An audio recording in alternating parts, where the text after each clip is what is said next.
Government ഉദ്യോഗസ്ഥനായ രാജീവൻ തന്റെ ഭാര്യയുടെ കാമുകനെ പിടിക്കാൻ അയാൾ ജോലി ചെയ്യുന്ന ബാങ്കിൽ പോകുന്നു.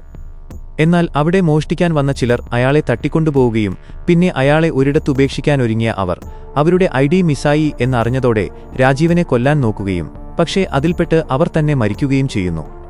എന്നാൽ അവർ എടുത്തുകൊണ്ടുപോയ 17 കോടി രാജീവന്റെ കയ്യിലുണ്ട് എന്ന് സംശയിക്കുന്ന പോലീസുകാരും നാട്ടുകാരും അയാളെ സ്ഥിരമായി ശല്യം ചെയ്യുന്നു.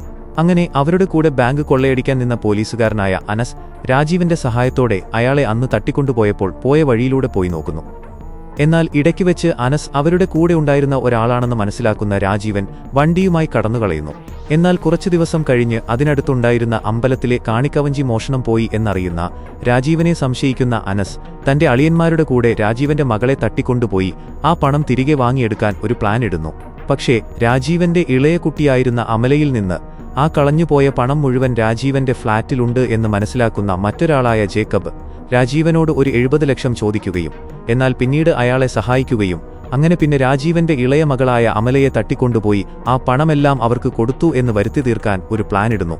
പക്ഷേ അവിടെ ആദ്യമെത്തിയ അനസിന്റെ ആളുകൾ രാജീവന്റെ മൂത്ത കുട്ടിയായ ജിയയെ തട്ടിക്കൊണ്ടുപോവുകയും അങ്ങനെ വീട്ടിലെത്തുന്ന അമലയുടെ പെരുമാറ്റത്തിലൂടെ പോലീസുകാർ ഇതെല്ലാം രാജീവന്റെ പ്ലാനായിരുന്നു എന്ന് മനസ്സിലാക്കുന്നു.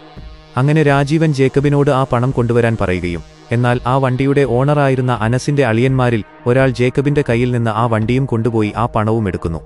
എന്നാൽ അതിന്റെ ഇടയ്ക്ക് പണം കിട്ടാനായി രാജീവന്റെ ഭാര്യയെ വിളിച്ച് പേടിപ്പിക്കുന്ന അനസിന്റെ മൂത്ത അളിയൻ കാരണം അവർ പുറത്തിറങ്ങി പ്രതിഷേധിക്കുകയും അത് വലിയ വാർത്തയാവുകയും പോലീസുകാരുടെ അടുത്തുനിന്ന് രക്ഷപ്പെടുന്ന രാജീവൻ ജേക്കബുമായി ജിയയെ അവർ കൊണ്ടുപോയ സ്ഥലത്ത് ചെന്ന് അവരെ തല്ലുകയും ജിയയെ ജേക്കബിന്റെ കൂടെ വിടുകയും പണം തിരിച്ചെടുക്കുകയും ചെയ്യുന്നു.